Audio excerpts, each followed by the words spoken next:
लक्षात ठेवा त्यांची स्वच्छता चांगली राहावी आरोग्याच्या दृष्टीनं, म्हणून हा प्रोजेक्ट मी स्वतः आणि दत्ताशेर आणि माने सरांच्या सर्व विचारांनी आणि हा या तुमच्या भागात राबवला आहे.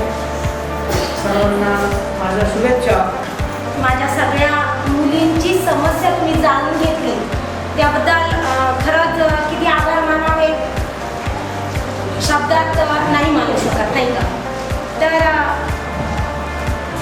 मुलींच्या समस्या काय असतात हे जसं आई जाणू शकते तसं एका बापाने सुद्धा जाणलं असं म्हणायला काही हरकत नाही.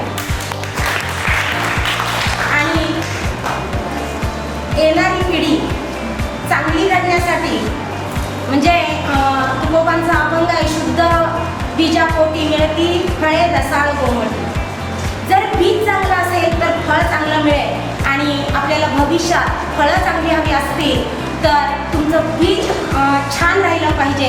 या हेतूनं हा प्रकल्प सर तुम्ही राबवला, तुमचं खूप खूप आभार. या ठिकाणी सरांनी आता सांगितलं की मुलींना याविषयी माहिती द्या. सर आम्ही नेहमी त्यांना या संदर्भात गुड टच बॅड टच असेल किंवा चारित्र्य संपादनाविषयी नेहमी मार्गदर्शन करतच असतो आणि त्या दृष्टीनं आमच्या मुलीसुद्धा खूप छान आहे की सूज्ञ आहेत त्यांना या गोष्टींचं बरंचसं ज्ञान